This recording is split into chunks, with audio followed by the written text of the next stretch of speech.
Hi everybody, we are back again. Welcome to the audio version of our exploration newsletter for the week of December 18th, 2020.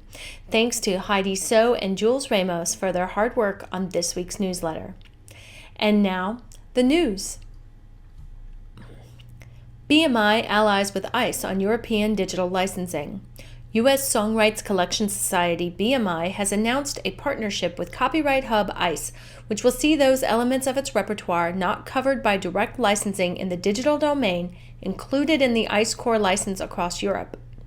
It will be joining the same digital licensing framework used by fellow Anglo-American societies PRS and IMRO, as well as Germany's GEMA and Sweden's STEM. Plus some of the independent publishers going the direct route like Downtown, Concord, and Peer. At ICE, VP of Commercial Ben McEwen adds, "At this time, it's more critical than ever that the rights holders have the best online representation, with the expertise and shared resources to really address the market on their behalf, and we believe that ICE can provide that for BMI." YouTube opens channel memberships to creators with at least 1,000 subscribers. YouTube creators no longer need a minimum of 5,000 subscribers to qualify for channel memberships. Starting December 16th, creators with more than 1,000 subscribers are able to use channel memberships to offer things like extra content and video previews in exchange for a monthly fee. When we launched channel memberships on YouTube, we did it with the goal of helping creators diversify their revenue streams beyond ads. YouTube's channel memberships product manager Muli Salam wrote in an official blog post. The company is now expanding the program due to an increase in creators earning revenue from memberships since the start of the pandemic, and it plans to release more tools for channel memberships in 2021, including better creator analytics, loyalty, and recognition perks, as well as easier ways for viewers to become members.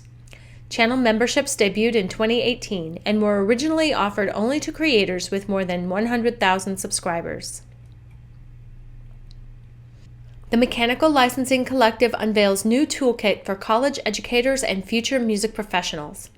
The Mechanical Licensing Collective, the MLC, announced the release of its brand new Educator Toolkit, created to help college educators teach students, particularly those studying music and music business, about the changes to the administration of digital audio mechanical rights in the U.S.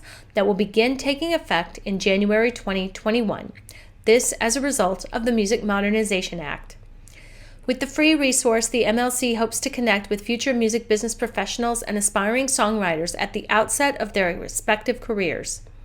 The toolkit offers instructors a range of materials they can easily incorporate into their existing syllabi or use to create new course modules. Led by Professor Sarona Elton, the MLC's head of educational partnerships, the toolkit is part of the MLC's broader educational mandate, which is intended to provide foundational knowledge of what the MLC does and why.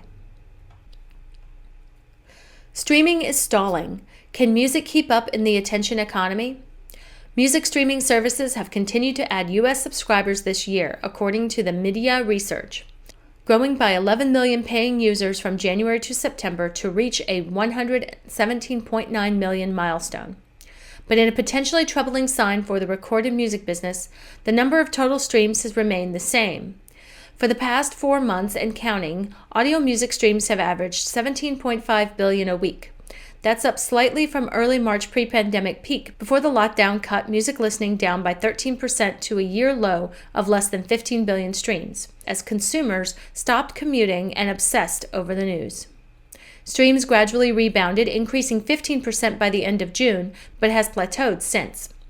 A number of factors could be affecting the growth, such as the increase in average gameplay hours, the spike in U.S. daily active users on TikTok, and increased listening on podcasts.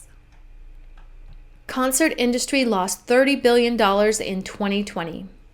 The global live events industry lost more than $30 billion in 2020 due to the global pandemic, including $9.7 billion at the box office, according to a year-end report by live entertainment trade industry publication Pollstar.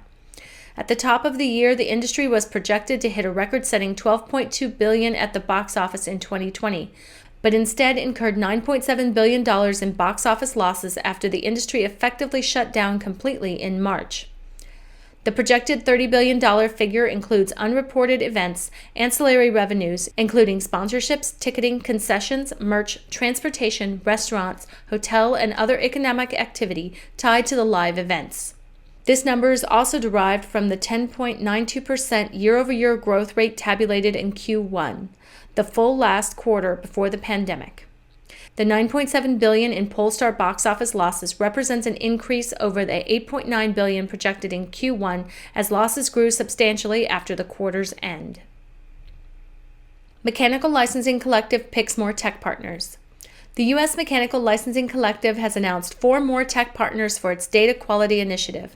It will be working with Blackcore, Exactuals, Music Data Services, and Tune Registry on its efforts to ensure data on songs, writers, and publishers in its database is as accurate as possible. They offer different tiers of service, from high-cost enterprise platforms to economical new software targeting self-administered songwriters and small publishers, said Dave Bogan, head of third-party partnerships at the MLC. Spotify cozies up to songwriters with new hub. This week, Spotify has launched a new Songwriters Hub in its apps and web player, designed to promote and highlight the creators behind some of the world's biggest hits.